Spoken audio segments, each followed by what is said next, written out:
और अब हमारे श्रृंखला में हमारे साथ में जो कवित्री जी हैं वो जुड़ चुकी हैं। सुश्री इंदु सिंह जी नरसिंहपुर मध्य प्रदेश से हैं। उनका बहुत बहुत स्वागत है और वो अपना काव्य पाठ प्रारंभ करें। इंदु मैं जी ने 2 पीछे लाइनों में उनका पोस्टर स्वागत करना चाहती हूँ अपने शब्दों में। जी। धूप घनी है बादल बनकर, धूप घनी है बादल बनकर, नील गगन पर छाओ ना। धूप घनी है बादल बनकर, नील गगन पर छाओ ना। रंग बिरंगी दुनिया में तुम, रंग बिरंगी दुनिया में तुम बन के बाहर छा जाओ ना, बन के बाहर छा जाओ ना। मेरी इन्हीं 2 पंक्तियों के साथ मैं स्वागत करती हूँ इंदु श्री जी का। वो अपना काव्य पाठ प्रारंभ करें। लगता है इंदु जी का नेटवर्क चला गया है। आ रही है आगे। ओके, स्वागत है आप इंदु अपना कैमरा सीधा कीजिए। इंदु जी आप अपना कैमरा सीधा कीजिए। जी जी ठीक है, स्वागत है आपका। आप अपना काव्य पाठ प्रारंभ कीजिए। जी धन्यवाद। मैं सुश्री इंदु सिंह, भारत के हृदय स्थल मध्य प्रदेश में भगवान नरसिंह की पवित्र नगरी नरसिंहपुर से माँ भारती कविता महायज्ञ में अपने काव्य की आहुतियां देने जा रही हूँ। और इस अनोखे आयोजन के लिए और इस अनूठे आयोजन में जुड़ने के लिए मैं अपनी सखी अनामिका चक्रवर्ती का बहुत बहुत धन्यवाद ज्ञापित करती हूँ, जिन्होंने मुझे इस महायज्ञ में आहुति देने के लिए सौभाग्य प्रदान किया। और इस महायज्ञ के आयोजक the magic man N Chandra ji और उनकी पूरी टीम, अध्यक्ष डॉक्टर हरीश नवल जी, प्रबंध निदेशक पूनम सागर जी, निदेशक स्वयं नरेश चंद्र जोशी, जिन्हें हम सब मैजिक मैन के नाम से बहुत अच्छी तरह से जानते हैं, और सह निदेशक नीता जोशी जी, सभी को बहुत बहुत साधुवाद देती हूँ कि उन्होंने हिंदी भाषा को अंतरराष्ट्रीय पटल पर फिर से स्थापित करने के लिए एक बहुत ही सुंदर कार्यक्रम का आयोजन किया। आयोजन क्या बोलूं, मैं तो इसको महाआयोजन बोलूंगी, क्योंकि इसमें बहुत सारे देश मैंने देखा है सहभागिता कर रहे हैं। और मेरा भी सौभाग्य है कि मैं भारत देश का प्रतिनिधित्व कर रही हूँ। भारत में भी मध्य प्रदेश राज्य, जो कि भारत का हृदय कहलाता है, वहां पर नरसिंह भगवान की नगरी से मैं यहाँ पर अपनी काव्य की आहुतियां इस यज्ञ में देने जा रही हूँ। और ये जो ऐतिहासिक है, एक इतिहास रचने जा रहा है, ये वर्ल्ड रिकॉर्ड जो है बनाने के लिए जा रहा है। तो इसके लिए मैं पुनः एक बार समस्त आयोजक मंडल को बहुत बहुत बहुत साधुवाद और बधाइयां व शुभकामनाएं देती हूँ कि आपका यह कार्यक्रम, जो कि 31 अगस्त से शुरू हुआ है और 14 सितंबर हिंदी दिवस तक अनवरत आवाज चलता रहेगा, ये सफल हो, कीर्तिमान रचे, इससे और भी लोगों को प्रेरणा मिले, हिंदी भाषा के प्रति जागरूकता आए, ये मेरी शुभकामनाएं हैं। और आज शिक्षक दिवस भी है, 5 सितंबर का दिन है, तो मुझे बहुत अच्छा अवसर मिला है अपना कविता पाठ करने के लिए। तो मैं जितने भी लोग यहाँ पर जुड़े हुए हैं, सभी लोगों को शिक्षक दिवस की बहुत बहुत शुभकामनाएं देती हूँ। और आप देख सकते हैं कि मैं कितनी ज्यादा उत्साहित हूँ कि मैंने खुद का बैनर भी बनवाया है, यहाँ पर दिख रहा होगा आप लोगों को पीछे। हम देख रहे हैं पीछे कि आपने बैनर बना रखा है। जी, ये आपकी निष्ठा है जो आपने इतना अच्छे से किया है। जी जी, मुझे लगा कि मैं अब उस मंच पे नहीं हूँ, तो उस मंच का मैं किस तरीके से, क्योंकि हम आभासी दुनिया में एक आभास के बीच में रह रहे हैं, तो वो मैं इस तरीके से भी उस मंच का जो है एक दृश्य जीवंत कर सकती हूँ। आप लोग इतना बड़ा कार्यक्रम कर रहे हैं, तो उसमें मैं एक छोटा सा योगदान दे ही सकती हूँ इस तरीके से। तो ये मेरा अपनी तरफ से एक प्रयास था कि मैं बैनर बना के जो है कविता पाठ करूं। तो शिक्षक दिवस की सभी लोगों को शुभकामनाएं देते हुए मैं अपनी पहली कविता और अपने कविता पाठ का शुभारंभ करने जा रही हूँ। मेरी पहली कविता गुरु को ही समर्पित है। इसका शीर्षक है गुरु की महिमा। हम सभी गुरु की महिमा से बहुत अच्छी तरह से वाकिफ हैं कि किस तरीके से गुरु जो है, हमने देखा है कि जब भगवान भी अवतार लेके आते हैं तो बिना गुरु के वो अपने मार्ग, अपने ध्येय को प्राप्त नहीं कर पाते। तो कुछ उसे ही मैंने शब्दों में पिरोने का प्रयास किया है। गुरु की महिमा, मनुज हो या अवतार, गुरु बिन नहीं होता उद्धार। कान में मंत्र फूंक कर गुरु करते ज्ञान का संचार। राम और कृष्ण भी गुरु से पाकर विद्या बने मानव से भगवान। हम सब जानते हैं कि वो मानव रूप में इस धरा पे आए थे और आज हम उनको भगवान के रूप में पूजते हैं। तो कहीं ना कहीं इसके पीछे उनके गुरुओं का ही आशीष, उनके गुरुओं की ही शिक्षा है। राम और कृष्ण भी गुरु से पाकर विद्या बने मानव से भगवान। विजय भव मिला गुरु से जब आशीर्वाद, हुआ समस्त शंकाओं का समाधान, किया फिर नव जगत निर्माण। गुरु की कृपा हो जब सुप्त इंद्रियां जागृत हो जाएं, अंतर का दीप जले हो सफल हर एक प्रयास। आदि काल की परंपरा गुरुदेव देते 16 संस्कार। परहित जीवन कैसे जिए, राष्ट्र सेवा करते हुए कैसे मरे। वसुदेव कुटुंबकम विश्व कल्याण की भावना हृदय में भर देते, मन उपवन पवित्र कर देते। कलुष सारे अंतर के मिटा देते, तन को कंचन कर देते। अकिंचन को महान बनाए, ऐसे गुरु की महिमा जिसका शिष्य करते बारंबार गुणगान। गुरु का पारस मणि स्पर्श, हमारे यहाँ ऐसा माना जाता है कि पारस मणि एक ऐसी मणि होती है जिसका स्पर्श यदि मिल जाए तो लोहा भी स्वर्ण बन जाता है। ऐसे गुरुदेव को भी पारस मणि माना जाता है, जिनके छूने से शिष्य एक कंचन काया में परिवर्तित हो जाता है। गुरु का पारस मणि स्पर्श, शीश पर आशीष भरा हाथ, मस्तिष्क में उभारता नित नूतन सकारात्मक विचार। सद्गुणों का होता विकास, प्रणाम करते गुरु को हम सब बारंबार। गुरुदेव की कृपा बनी रहे, गुरुदेव की कृपा बनी रहे। शिक्षक दिवस पर यही कामना करते आज, शिक्षक दिवस पर यही कामना करते आज। तो सभी के लिए मैं यही कामना करती हूँ कि सबको अपने गुरुदेव का आशीष और कृपा मिलती रहे। सभी लोग अपने गुरु से जुड़े रहें, क्योंकि गुरु के बिना हमें मार्ग सही तरीके से दिखाई नहीं देता। और गुरु की महिमा बताने के लिए एक मैं छोटा सा उदाहरण देना चाहूंगी गौतम बुद्ध जी का। गौतम बुद्ध जी को से हम सभी भली भांति परिचित हैं, जिन्हें हम तथागत सिद्धार्थ जानते हैं। किस प्रकार से उन्होंने जो है ज्ञान प्राप्त किया और दुनिया में एक नए धर्म का जो है पहल की या शुरुआत की।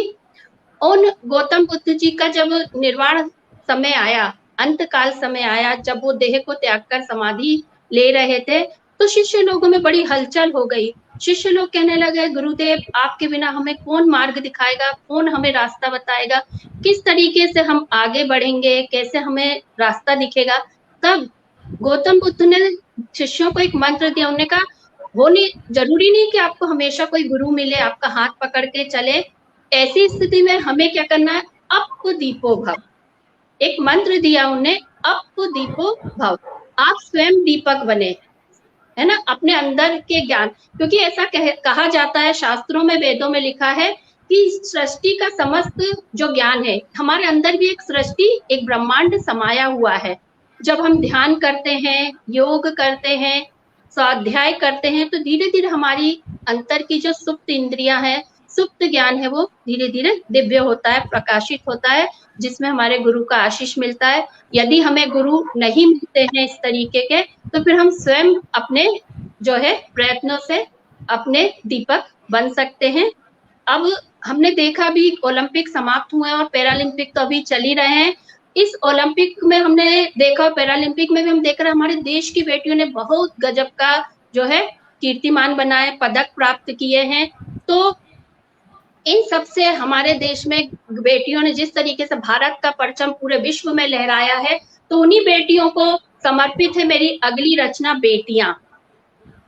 रच रही है देश में इतिहास बेटियां, रच रही है देश में इतिहास बेटियां, माता पिता की बन रही है शान बेटियां।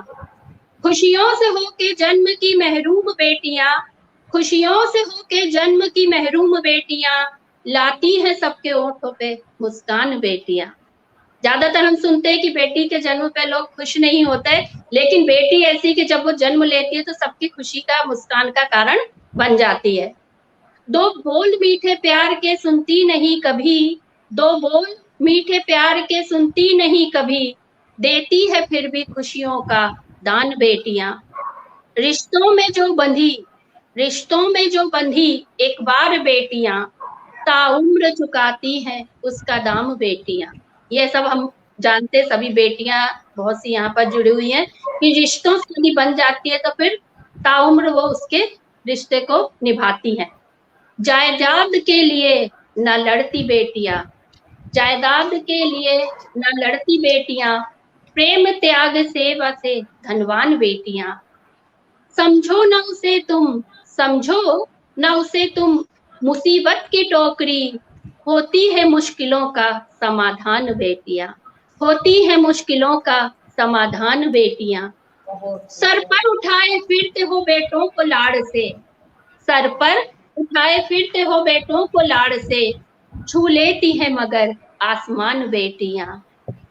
मेबे दूध, मेबे दूध घी बेटी को, बेटों को देते तुम, मेबे दूध घी बेटों को देते तुम, बन जाती है मगर पहलवान बेटियां, बन जाती है मगर पहलवानी में भी हमारी बेटियां बहुत नाम रोशन कर रही हैं, चाहे वो साक्षी हो, विनेशा हो, ये लोग फोगाट बहने, सभी ने किस तरीके से इसको, इस क्षेत्र में महिलाओं के लिए जगह बनाई, वो सब हमने देखा है। तो उन्हीं के लिए मेरी पंक्तियां थी। और ये भी हम देखते हैं कि हमारे यहाँ की विडंबना कही जाएंगी कि बहुत सी बेटियां जो है कोख में ही मर जाती हैं, तो उनको समर्पित है मेरी अगली पंक्तियां। कोख में अगर न मरती बेटियां, कोख में अगर न मरती बेटियां, तो करती देश का वो नाम बेटियां।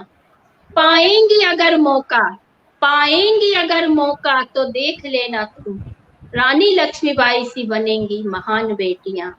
रच रही है देश में इतिहास बेटियां, माता पिता की बन रही है शान बेटियां। अभी भी हमने देखा कि पैरालंपिक में भी अवनी हो बवाल, बहुत सी हमारी जो है महिला खिलाड़ी, उन्होंने बहुत अच्छे तरीके से अपना प्रदर्शन किया और महिलाओं को बताया कि जो भी, अब कोई भी ऐसे मेरे ख्याल से खेल में क्षेत्र नहीं है जहां पर हमारी बेटियां जो है अपना प्रतिभा का प्रदर्शन नहीं कर रही हैं। तो ये तो मेरी रचना थी बेटियों को समर्पित। अब मैं थोड़ा सा मूड बदलते हुए अपनी लिखी हुई एक गजल आप सबके सामने पेश करने जा रही हूँ। मैं तुम्हारे पास आना चाहती हूँ, मैं तुम्हारे पास आना चाहती हूँ, मौत तुझको आजमाना चाहती हूँ, मौत तुझको आजमाना चाहती हूँ। तू न चाहे मुझको ये जिंदगी सही, तू न चाहे मुझको ये जिंदगी सही, पर मैं तुझे अपना बनाना चाहती हूँ, मौत तुझको आजमाना चाहती हूँ। गर्दिशों का दौर भी कट जाएगा ये, गर्दिशों का दौर भी कट जाएगा ये, फूल बनकर मुस्कुराना चाहती हूँ, मौत तुझको आजमाना चाहती हूँ। है कठिन राहें तो कोई गम नहीं, है कठिन राहें तो कोई गम नहीं, आप अपना मैं जलाना चाहती हूँ, मौत तुझको आजमाना चाहती हूँ। झूठी हमदर्दी न मुझको चाहिए, झूठी हमदर्दी न मुझको चाहिए, जख्म को अपने छुपाना चाहती हूँ, मौत तुझको आजमाना चाहती हूँ, मौत तुझको आजमाना चाहती हूँ। चूंकि ये अंतरराष्ट्रीय काव्य आयोजन हिंदी दिवस के शुभ अवसर पर हो रहा है, तो इससे मैं अपनी कविताएं कैसे अछूती रख सकती हूँ, तो मैं अपनी एक कविता इसी हिंदी दिवस को समर्पित करते हुए पढ़ने जा रही हूँ, जिसका शीर्षक है हिंदी अपना। हम देखते हैं कि हमारे देश में हिंदी को लेकर थोड़ा सा लोगों के अंदर एक रहता है कि हिंदी बोल रहे हैं तो थोड़ा हीन भावना से ग्रसित हो जाते हैं, हिंदी भाषी क्षेत्र के लोग खासकर बाहर जाते हैं। और मैंने आज तक किसी अंग्रेज को नहीं देखा कि वो टूटी फूटी हिंदी भी बोलता है तो उसको शर्म आ रही हो, लज्जा आ रही हो। लेकिन हम हैं कि थोड़ी सी भी अंग्रेजी हम सही तरीके से नहीं बोल पाते तो हम बहुत लज्जा का अनुभव करते हैं। तो ये सारी चीजें भी मैं चाहती हूँ हम लोग को खत्म करना चाहिए। अब हम देख रहे हैं वैश्विक रूप से हिंदी का कुंजी पटल भी हमारे लिए उपलब्ध है, तो हम हिंदी में अपनी बात को लिख पा रहे हैं। और आप लोग जो हिंदी के लिए इतना बड़ा महा आयोजन कर रहे हैं, ये तो एक मिसाल रचने जा रहा है। इसके लिए मैं पुनः आप लोगों को फिर से बहुत बहुत बधाइयां देती हूँ कि हिंदी के लिए आप लोग ने जो किया है ये अपने आप में वर्ल्ड रिकॉर्ड इसलिए इसको मिल रहा है। तो मैं हिंदी के लिए अपनी कविता देने जा रही हूँ। हिंदी अपनाओ। हिंदी जैसी कोई नहीं, भाषा ऐसी एक ही बनी, वर्ण बहुत इसमें भरे, जिससे नए नए शब्द हैं बने। बोलो जैसी लिखो वैसी, इसमें नहीं मूक व्यंजन कोई। इंग्लिश में तो हम देखते हैं कई बार साइलेंट लोग बहुत कंफ्यूज हो जाते हैं कि ये इसमें कहाँ आ रहा है, इसका तो उच्चारण नहीं हो रहा। लेकिन हिंदी में हम ऐसा कुछ नहीं देखते, जैसा हम बोलते हैं वैसा ही उसको लिखते हैं। संस्कृत की है प्यारी बेटी, कहावत मुहावरों की नहीं कमी। जैसी करनी वैसी भरनी, ज्ञान की ऐसी कई बातें हैं भरी। हर अक्षर ब्रह्म स्वरूप, लिखे सदा सार्थक वाक्य संपूर्ण। हमारे यहाँ अक्षर को ब्रह्म की संज्ञा दी गई है। अक्षर कभी भी जो है नष्ट नहीं होते, इसलिए इसको अक्षर बोलते हैं। ब्रह्मांड में सदा ये विद्यमान रहते हैं। आप इनको वहीं से जब आप लिखने बैठते हैं या आप ध्यान करते हैं तो वो शब्द आपके पास अंतरिक्ष से वापस लौट के आते हैं। तो कुछ भी ऐसा नहीं है जो रचा नहीं गया है, लिखा नहीं गया है। हम जो भी लिख रहे हैं, रच रहे हैं, ये कहीं ना कहीं अंतरिक्ष में विद्यमान है, जहां से हम इसे रिसीव करते हैं और फिर अपने पन्नों पर उकेर देते हैं। हर अक्षर ब्रह्म स्वरूप, लिखे सदा सार्थक वाक्य संपूर्ण। सहज सरल जाति लिखी, इसका आधार देवनागरी लिपि। शब्दों के पर्याय इसमें कई, जब भी पढ़ो गुनो इसे लगती एकदम नई। राष्ट्रभाषा का मान इसे मिला, राजभाषा बनाकर हमने प्रयोग किया। 14 सितंबर 1953 का दिन, गौर फरमाइएगा, 14 सितंबर 1953 का दिन हिंदी दिवस बनकर गया खिल। आओ इसे कुछ यूं मनाए, हर दिन हम हिंदी को अपनाएं। आओ हिंदी राष्ट्र बनाए, फिर से वो हिंदुस्तान बसाएं। जहां हिंदी ही हिंदी हो, किसी से ना इसकी तुलना हो। अपना देश अपनी भाषा, माँ जैसा हमें ये देती दिलासा। पूरी करे इसकी हर आशा, हमसे इसकी जो उम्मीदें हैं बंधी, उसे पूरा करने की आई घड़ी। अभी नहीं तो कभी नहीं, अभी नहीं तो कभी नहीं। रोमन में ना इसको तुम लिखना, हिंदी कुंजी पटल फोन में अपने रखना। निज भाषा की उन्नति करना, सकल उन्नति का है मूल, ये ना भूलना। हिय में ना चुभा शूल कोई रखना। क्योंकि अपनी भाषा पे जब तक हम स्वयं गर्व नहीं करेंगे, हम इसको उस तरीके से सामने दूसरों के नहीं रख पाएंगे। और माँ भारती कविता महायज्ञ यही बात लोगों को समझाना चाहता है कि हिंदी में देखो कितनी विविधता है, कितने लोग हैं, अंतर्राष्ट्रीय स्तर पर अलग अलग देशों से लोग जुड़ के अपनी बात रख रहे हैं। तो हिंदी एक सशक्त भाषा है जिसमें अपनी बातें, अपने भावों को आप जस का तस प्रस्तुत कर सकते हैं। बहुत ज्यादा ये अपने आप में सामर्थ्य भाषा है। अंग्रेजी से दुगने जो है इसमें वर्ण है, और ये पूरी वैज्ञानिक भाषा है। हिंदी जो है एकदम वैज्ञानिक है। इसमें जो भी वर्ण है सबको अलग अलग जो है हम बोलते मूर्धन्य है, औष्ठव्य है, कंठव्य है, अलग अलग उच्चारण के आधार पे हमने इनको जो है वर्गीकृत भी किया हुआ है। बिल्कुल, बहुत सही कहा आपने। बिल्कुल इंदु जी, बिल्कुल सही कहा आपने। तो अपनी अगली कविता में मैं जो हिंदी की सी वैज्ञानिकता को दर्शाने का प्रयास कर रही हूँ। हमारी हिंदी जो है अ से शुरू होती, अ मतलब अज्ञान, और आखिरी में आता है ज्ञान। ज्ञान मतलब ज्ञान। तो अज्ञान से ज्ञान तक हमको ले जाती है हिंदी। उसी पे मेरी ये अगली कविता है। अ से ज्ञा तक 52 वर्णों का सफर, अज्ञानता से शुरू होकर जो धीरे धीरे आगे बढ़ता, स्वर की तरफ पहुंचता, तो उच्चारण के साथ साथ ही वह छोटी और बड़ी मात्राओं का बोध कराता। 13 स्वरों से आगे चलकर 12 खड़ी बन जाती, जिसको सीख लें अगर तो फिर अक्षरों का मेल कर हम शब्द बना सकते, शब्दों को जोड़ जोड़ कर वाक्य रच सकते हैं। आगे की यात्रा रोचक बड़ी, व्यंजनों तक जो ले जाती हमको, कंठ से निकलते कुछ तो कुछ तालू से टकराकर बाहर आते, कुछ जीवा को छूकर मूर्धन्य बन जाते और कुछ दांतों को सहलाते, तो कुछ ओठों के संपर्क बिना उच्चारित ना हो पाते। वर्णों का यह अंग विभाजन वैज्ञानिक बड़ा होता, व्यंजनों को स्मरण कराने में सहायक बनता, भाषा को समृद्ध करता। उद्गम स्थल से वर्णों की पहचान आसान बड़ी होती है, स्वर और वर्ण की जोड़ी मिलकर भाषा सरस बनती है। इस यात्रा में पड़ाव कई, व्यंजनों के परिवार भी कई, जिनसे उनकी पहचान वर्ण संयुक्त होकर संयुक्त व्यंजनों का करे निर्माण।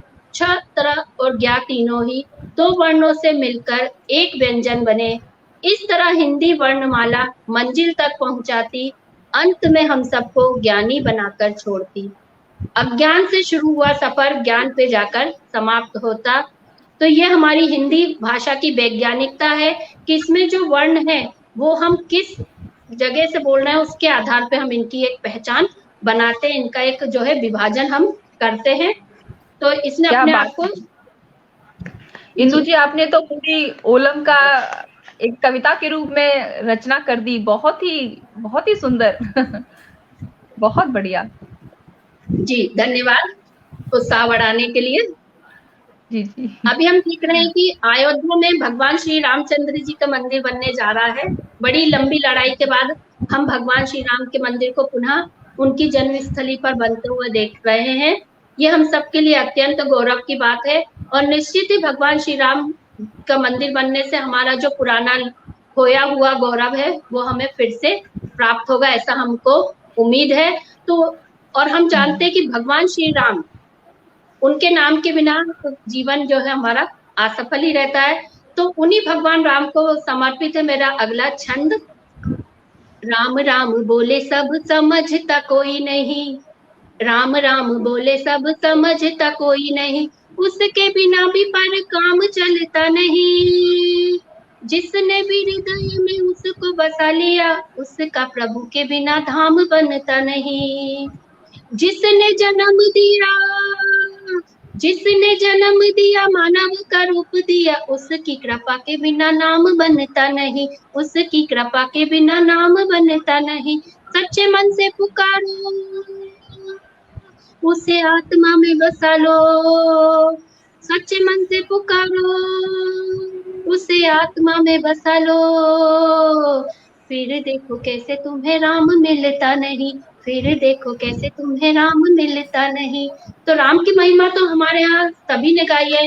वाल्मीकि जी ने रामायण लिखी, जो सबसे पहली प्रामाणिक रामायण मानी जाती है। फिर आचार्य तुलसीदास जी ने रामचरितमानस लिखकर जन जन में घर घर में भगवान श्री राम को स्थापित कर दिया। मर्यादा पुरुषोत्तम के रूप में भगवान श्री राम ने जो है अवतार लिया। और अब धीरे धीरे हम समाप्ति की ओर बढ़ रहे हैं। तो अपने एक मुक्तक से मैं अपनी वाणी को विराम देना चाहूंगी। यह मुक्तक मेरी पूरी कलम की जो है सार्थकता को अभिव्यक्त करता है, मेरी पहचान है। कलम मेरी असंभव को सदा संभव बनाती है, कलम मेरी असंभव को सदा संभव बनाती है। ये अपनी रोशनी से ज्ञान के दीपक जलाती है, नहीं डरती किसी से भी भले हो सामने कोई। ये अपने शब्द बाणों से अंधेरे को मिटाती है, ये अपने शब्द बाणों से अंधेरे को मिटाती है। तो ये मेरे कलम का है, क्योंकि जब हम कलम हाथ में लेते हैं तो हम जो लिखते हैं वो ईश्वर की कृपा से ही कलम से पन्नों पर उकेरा जाता है।